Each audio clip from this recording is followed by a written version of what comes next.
Welcome to Jugnu classes. Today we are discuss about the topic of microorganism of class 8th. तो micro organism किसे कहते हैं? आपको पता होगा माइक्रो ऑर्गेनिज्म उसे कहते हैं कि an organism that can be seen only through a microscope, कि ऐसे ऑर्गेनिज्म जिसे सिर्फ माइक्रोस्कोप से ही देखा जा सकता है उसे हम बोलते हैं माइक्रो ऑर्गेनिज्म। और चैप्टर में ये भी दिया हुआ है साथ में फ्रेंड्स एंड फो। फ्रेंड का मतलब होता है फ्रेंड्स, की जो माइक्रो ऑर्गेनिज्म है वो हमारे फ्रेंड्स भी होते हैं। एंड फो मतलब एनिमी, कि वो हमारे क्या होते हैं, शत्रु भी हो सकते हैं। ठीक है, तो you have seen several kinds of plants and animal. However, these are other living organism around us which we normally cannot see. These are called microorganism और microbes. आप अपने आसपास में कई तरह की लिविंग थिंग्स देखते हैं, जैसे प्लांट्स हो गया, एनिमल्स हो गए, ये इस तरीके की चीज़ें देखते हैं आप। लेकिन आपके आसपास में और भी लिविंग ऑर्गेनिज्म होते हैं जो आपको ईजिली दिखाई नहीं देते। क्यों? क्योंकि उनका साइज़ होता है बहुत छोटा। ठीक है, कितना छोटा होता है? 1 to 10 माइक्रोन्स होता है। तो इतना छोटा साइज होने की वजह से वो हमें खुली आंखों से दिखाई नहीं देते हैं, इसीलिए हम उनको बोलते हैं माइक्रो ऑर्गेनिज्म, या हम कह सकते हैं उनको microbes. For example, you might have observe that during the rainy season moist bread gate spoiled and its surface get covered with greyish white patches. आपने देखा होगा बारिश के दिनों में अगर आप ब्रेड खरीद के लाते हो और उसका यूज़ नहीं करते तो उस ब्रेड में क्या होता है, फंगस लग जाती है, मतलब उसमें पैचेस आ जाते हैं, वाइट पैचेस दिखाई देने लगते हैं। Observe these patches through a magnifying glass. अगर आप उन्हीं पैचेस को मैग्नीफाइंग ग्लास मतलब आवर्धन लेंस से देखते हैं तो you will see tiny black rounded structure. तो आपको ब्लैक राउंडेड स्ट्रक्चर दिखाई देता है। Do you know what structure? क्या आप जानते हो ये स्ट्रक्चर क्या है? And where do come from, और ये कहाँ से आता है? अब हम इस माइक्रो ऑर्गेनिज्म की एक्टिविटी में हम ये पढ़ेंगे कि माइक्रो ऑर्गेनिज्म आपको कैसे दिखाई देते हैं। तो इस एक्टिविटी 2.1 में दे रखा है कि collect some moist soil from the field in the beaker and add water to it. पहले आप क्या करो कि किसी भी फील्ड से कुछ मॉइस्ट सॉइल, थोड़ी गीली मिट्टी बीकर में ले लो and add water to it, और उसमें थोड़ा सा पानी ऐड कर दो। After the soil particles have settle down, आप पानी डालने के बाद जो सॉइल के पार्टिकल्स होंगे वो नीचे बैठ जाएंगे और पानी जो है वो ऊपर आ जाएगा। Observe a drop of water, उसमें से आप एक ड्रॉप पानी लीजिए फ्रॉम द बीकर, बीकर में से, एंड अंडर अ माइक्रोस्कोप, और ग्लास स्लाइड पे रख के आप माइक्रोस्कोप में उसको ऑब्जर्व कीजिए। What do you see? क्या आप देखते हो? क्या आपको दिखाई देगा? आप उस पानी की ड्रॉप में माइक्रो ऑर्गेनिज्म को देख सकेंगे। दूसरी एक्टिविटी 2.2 है, इसमें क्या है, take a few drops of water from a pond. आप अपने आसपास में पॉन्ड होते हैं, झीलें होती हैं, उनमें से एक कुछ ड्रॉप्स पानी की लीजिए, spread on a glass slide, glass slide पे स्प्रेड करके आप उसको ऑब्जर्व कीजिए माइक्रोस्कोप से। तो इसमें भी आपको माइक्रो ऑर्गेनिज्म दिखाई देंगे। Do you find tiny micro organism moving around? क्या आपको कोई माइक्रो ऑर्गेनिज्म वहाँ पे दिखाई दे रहे हैं? These observations show that the water and soil are full of tiny organism. तो आपने ये ऑब्जर्व किया कि सॉइल हो चाहे वाटर हो, इसमें छोटे छोटे माइक्रो ऑर्गेनिज्म प्रेजेंट होते हैं। Though not all of them fall into the category of microbes. तो जितने भी अलग अलग तरह के हमें माइक्रोब्स दिखाई देंगे, हम इन सबको एक ही कैटेगरी में नहीं रख सकते। दीज माइक्रो ऑर्गेनिज्म और microbes are so small in size. ये तो आप पहले से ही जानते हो कि जो माइक्रो ऑर्गेनिज्म है या माइक्रोब्स है वो बहुत छोटे साइज के होते हैं, and they can not be seen with the अनेक डाई, और आप उनको खुली आंखों से नहीं देख सकते हो। Some of these such as fungus that grow on bread. आपने देखा था कि जब ब्रेड को आप लाए थे तो उसके ऊपर क्या फंगस लग गई थी। Can be seen with the magnifying glass, जिसको आपने देखा था किससे? मैग्नीफाइंग ग्लास से। Other can not be seen with the help of the microscope. ऐसे ही कई तरह के माइक्रो ऑर्गेनिज्म होते हैं जिसको देखने के लिए आपको माइक्रोस्कोप का यूज़ करना पड़ता है। That is why these are called microorganism. इसी को हम बोलते हैं माइक्रो ऑर्गेनिज्म, या फिर हम कह सकते हैं microbes. Microorganism are classify into 4 major groups. Microorganism को हमने 4 ग्रुप्स में क्लासीफाई किया है। दीज ग्रुप्स आर, कौन कौन से ग्रुप्स हैं? First is bacteria, second is fungi, third is protozoa, and fourth is algae. तो हम इनको धीरे धीरे करके इनके फिगर्स को हम नेक्स्ट पेज पे देखेंगे। वायरसेस, वायरस एक अलग कैटेगरी है। Virus are also microscopy. ये भी क्या होता है, एक माइक्रोस्कोपिक ऑर्गेनिज्म है, इसे माइक्रोस्कोप से ही देख सकते हैं, but are different from other microorganism. लेकिन क्या है, ये दूसरे माइक्रो ऑर्गेनिज्म से क्या होता है, अलग होता है। They however reproduce only inside the cell in the host organism. ये जिस भी ऑर्गेनिज्म के अंदर रहता है उस बॉडी के अंदर अपने आप को क्या करता है, रिप्रोड्यूस करता रहता है। Which may be a bacterial, plant या एनिमल। ये किसी भी सेल में जा सकता है, किसी की भी बॉडी को अपना होस्ट बना सकता है, चाहे वो बैक्टीरियम हो, चाहे वो प्लांट हो, और चाहे वो एनिमल हो। जैसे कि आप एग्जांपल समझ सकते हो कि अगर आपको जुकाम हो जाता है तो जुकाम किसकी वजह से हुआ है? वायरस की वजह से हुआ है। तो वायरस की वजह से होने से जो वायरस कह सकते हैं, जो वायरस आपकी बॉडी के अंदर गया तो आपकी बॉडी उसके लिए क्या है? होस्ट है। वो आपकी बॉडी से ही सारे न्यूट्रिशन लेता रहेगा और अपने को रिप्रोड्यूस करता रहेगा। फिर आप देख सकते हैं some of the virus are so figure in 2.5। आप वायरस का फिगर 2.5 में देख सकते हैं। Common element like cold, influenza, flu and most cough are cause by viruses. जितना कि आप देख सकते हैं कोल्ड है, फ्लू है या कफ है, ये किसकी वजह से होता है? वायरस की वजह से होता है। सीरियस डिजीज़, कुछ ऐसी डिजीज़ भी हैं जो बहुत ज़्यादा खतरनाक होती हैं, जैसे पोलियो हो गया, चिकन पॉक्स है, ये भी किससे होते हैं? फॉर्म वायरस से ही होते हैं। Disease like dysentery and malaria are cause by protozoa. जैसे कह सकते हैं हम डायसेंट्री है, मलेरिया, ये किससे होते हैं? प्रोटोजोआ की वजह से होते हैं। डायसेंट्री मतलब पेचिस, और मलेरिया ये दोनों ही किससे फॉर्म हो रहे हैं? प्रोटोजोआ से होती है बीमारी। तो अगर हम सिंगुलर की बात करें तो प्रोटोजोआ बोलेंगे, अगर हम प्लूरल की बात करेंगे तो हम प्रोटोजोआंस बोलेंगे। Whereas typhoid and tuberculosis, typhoid मियादी बुखार होता है, ट्यूबरक्लोसिस क्षय रोग मतलब टीबी। तो ये दोनों चीज़ें जो होती हैं, दोनों बीमारियां जो होती हैं वो किससे होती हैं? बैक्टीरियल डिजीज़ होती है, मतलब बैक्टीरिया की वजह से होती हैं। तो you have learn about some of these microorganism in class 6th and 7th। तो आपने माइक्रो ऑर्गेनिज्म के बारे में 6th और 7th क्लास में भी पढ़ा हुआ है। जैसे कि मैंने आपको बताया था कि माइक्रो ऑर्गेनिज्म को 4 कैटेगरी में डिवाइड किया गया है। First is bacteria, second is algae, and algae है आपका ये structure, and third is protozoa, ठीक है, जो आपका थर्ड ग्रुप था माइक्रो ऑर्गेनिज्म का, एंड फोर्थ इज़ फंजाई, जो आप देख सकते हैं फंजाई का स्ट्रक्चर है। तो इस तरीके से हमने पूरे माइक्रो ऑर्गेनिज्म को 4 कैटेगरी में डिवाइड किया था। ऊपर से आप डायग्राम्स दोबारा से देख सकते हैं, bacteria, algae, protozoa and fungi, ठीक है।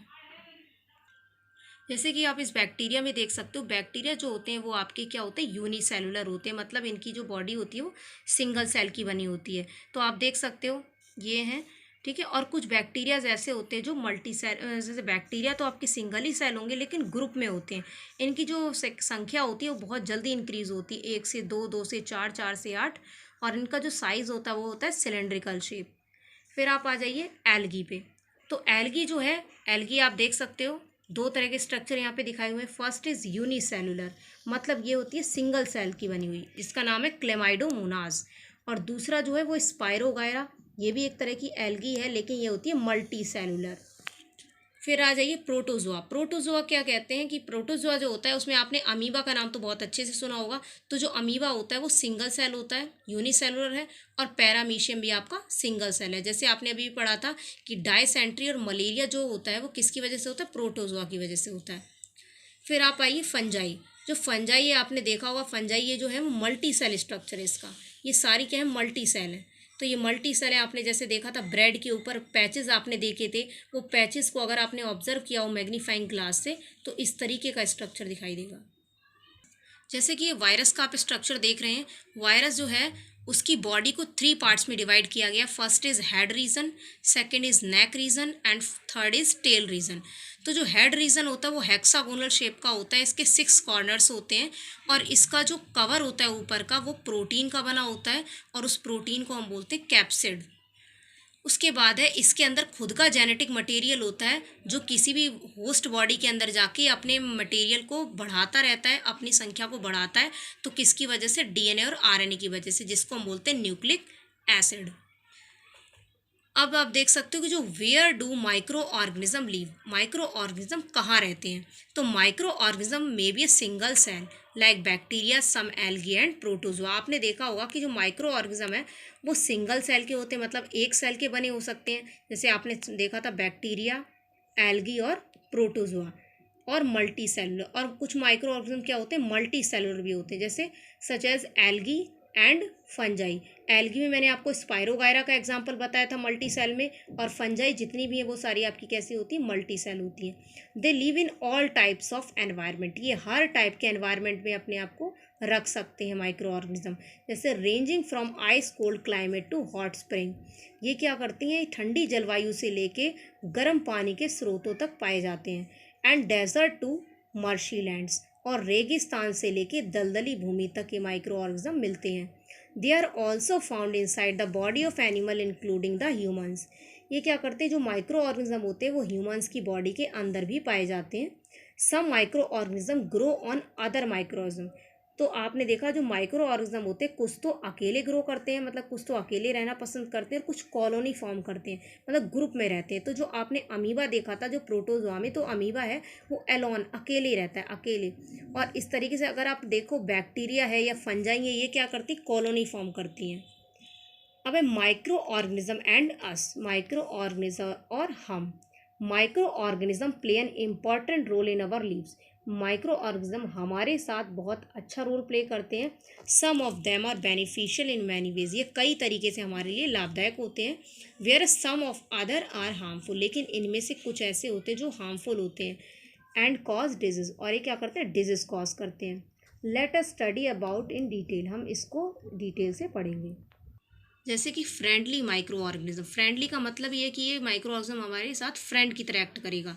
तो microorganism are use for various purpose, microorganism का यूज़ कई पर्पस के लिए यूज किया जाता है। They are use in the preparation of curd, bread and cake. क्या है, ब्रेड बनाने के लिए, कर्ड बनाने के लिए और केक बनाने के लिए भी माइक्रो ऑर्गेनिज्म का यूज़ करते हैं। आपने देखा होगा कि अगर हमें ब्रेड बनाना हो या केक बनाना हो तो उसमें हमें क्या डालना पड़ता है, ईस्ट डालना होता है। तो ईस्ट क्या है, माइक्रो ऑर्गेनिज्म है। Micro organism have been use for the production of alcohol since ages, कि एल्कोहल मतलब शराब बनाने के लिए कई वर्षों से हम किसका यूज़ करते हैं, माइक्रो ऑर्गेनिज्म का यूज़ करते हैं।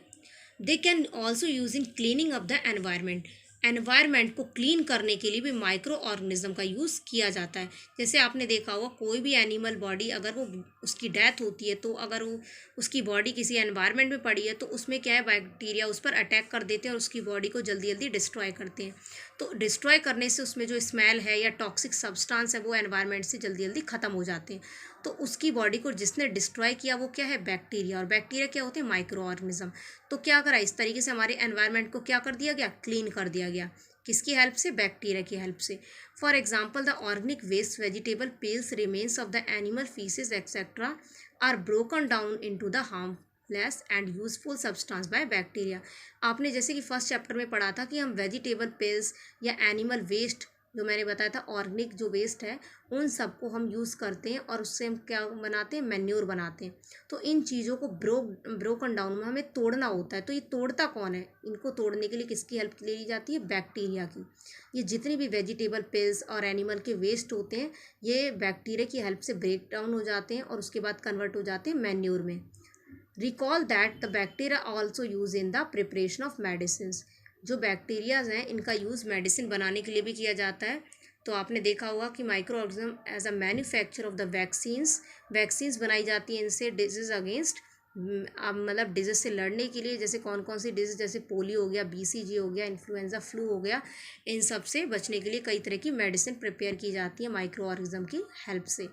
इन agriculture they are use in increase soil fertility by the fixing nitrogen. आपने देखा होगा एग्रीकल्चर मतलब खेती बाड़ी में भी ये जो माइक्रो ऑर्गेनिज्म होते हैं वो क्या करते हैं, सॉइल को नाइट्रोजन प्रोवाइड करते हैं, जिससे सॉइल की फर्टिलिटी को क्या है, कैसे इम्प्रूव किया जा सकता है। Making of curd and bread, अब हम फ्रेंडली माइक्रोब्स की बात कर रहे हैं तो ये तो हमारे काम के ही हैं कि कर्ड बनाने के लिए और ब्रेड बनाने के लिए भी इनका यूज़ किया गया है। तो you have learn in class 7 that milk is turn into the curd by bacteria. आपने 7th क्लास में पढ़ा है कि मिल्क को अगर हम कर्ड में चेंज करेंगे तो बैक्टीरिया की हेल्प से कर सकते हैं। लेकिन 8th क्लास में आप ये पढ़ोगे कि कैसे ये चेंजेस आते हैं। तो curd contain several microorganism, curd के अंदर कई तरह के माइक्रो ऑर्गेनिज्म प्रेजेंट होते हैं, लेकिन उस बैक्टीरिया का नाम क्या होता है, लैक्टोबैसिलस। ये लैक्टोबैसिलस एक बैक्टीरिया होता है जो क्या करता है, मिल्क को कन्वर्ट करता है कर्ड में। Promote the formation of curd, जो क्या कर रहा है, कर्ड को कह सकते हैं मिल्क को कन्वर्ट कर रहा है कर्ड में। It multiply in milk and convert into the curd, ये क्या करता है, मिल्क में मल्टीप्लाई करता है और उसको लास्ट में कन्वर्ट कर देता है कर्ड में। जैसे कि आपने देखा होगा आपकी मम्मी जो दही जमाती हैं वो कैसे करती हैं कि मिल्क में वो थोड़ा सा दही डाल देती हैं और सुबह तक वो जम जाता है। तो कैसे होता है कि जो दही डाला था उसके अंदर माइक्रो ऑर्गेनिज्म थे और वो क्या करते हैं, जैसे माइक्रो ऑर्गेनिज्म दूध के अंदर गए तो उस दूध में क्या करते हैं, वो मल्टीप्लाई करने लगते हैं और इतना ज़्यादा मल्टीप्लाई करते हैं कि वो कर्ड की फॉर्मेशन कर देते हैं। Bacteria also involve in the making of cheese. Bacteria का यूज़ चीज़ बनाने के लिए, मतलब पनीर बनाने के लिए, अचार के लिए और कई तरह के फूड आइटम बनाने के लिए भी किया जाता है। An important ingredients of the rava idlis and bhatura in is curd. आपने देखा हो भटूरा या इडली बनाने के लिए भी हम कर्ड का यूज़ करते हैं। कैन यू गैस वाई, क्या आप जान सकते हैं कैसे? Bacteria and yeast are also helpful for fermentation. आपने देखा होगा कि चाहे हम राइस, इडली या फिर हम डोसा बैटर बनाए तो हम उसमें क्या डालते हैं, ईस्ट डालते हैं, जिससे हम उसको फर्मेंट कर सकें, फुला सकें। जैसे कि आप इस एक्टिविटी में देख सकते हैं, इसमें क्या है कि टेक हाफ के जी ऑफ फ्लावर। इसमें हम हाफ के जी फ्लावर लेंगे, चाहे वो आटा ले सकते हैं या मैदा ले सकते हैं, एंड सम शुगर, उसमें कुछ शुगर ऐड करेंगे and mix with a warm water, और वार्म वाटर के साथ उसको मिक्स कर देंगे। Add a small amount of yeast powder, और उसमें कुछ ईस्ट पाउडर भी डाल देंगे। And need to the make a soft dough, और हम सॉफ्ट डो बना के तैयार करेंगे। व्हाट डू यू ऑब्जर्व, उसको हम 2 घंटे के बाद देखेंगे तो हम क्या ऑब्जर्व करेंगे, did you find the rising dough, क्या वो डो राइज कर रहा है, उठ रहा है ऊपर की तरफ। तो जैसे आपने यहाँ देखा होगा कि east reproduce rapidly and produce carbon dioxide during the respiration. आपने अच्छे से पढ़ा होगा कि रेस्पिरेशन भी 2 तरह का होता है, एक एरोबिक और एक एनारोबिक। तो एनारोबिक का मतलब होता है कि ऐसे जो माइक्रो ऑर्गेनिज्म होते हैं जो CO2 का यूज़ करते हैं अपने रेस्पिरेशन में, उनको हम बोलते हैं एनारोबिक, कि इनको ज़रूरत नहीं होती एयर की, ये विदाउट एयर रेस्पिरेशन कर सकते हैं और इनको CO2 की ज़रूरत होती है। तो ईस्ट जो होता है वो क्या होता है, एक माइक्रो ऑर्गेनिज्म है, तो क्या करेगा वो CO2 मतलब कार्बन डाइऑक्साइड का यूज़ करेगा रेस्पिरेशन करने के लिए। तो जैसे ही वो इनका यूज़ करेगा CO2 का, तो bubbles of the gas fill in the dough. तो क्या करेगा, जो मैदे के अंदर वो कार्बन डाइऑक्साइड के बबल्स बनने लगेंगे, गैस उसके अंदर फिल हो जाएगी एंड इंक्रीज इट्स वॉल्यूम। तो जो मैदे का साइज़ है वो क्या हो जाएगा, बढ़ जाएगा। This is basis of the use of east. ये ईस्ट के लिए हम किया जाता है। आपने देखा कई तरह की बेकिंग इंडस्ट्री हैं जहाँ पर ब्रेड, पेस्ट्री और केक बनाने के लिए भी ईस्ट का यूज़ करते हैं। सो गाइज़, अगर आपको मेरी वीडियो अच्छी लगी हो तो please like, share and subscribe करें और इस बेल आइकन को प्रेस करें जिससे मेरे आने वाली वीडियो का नोटिफिकेशन आपको मिल जाए।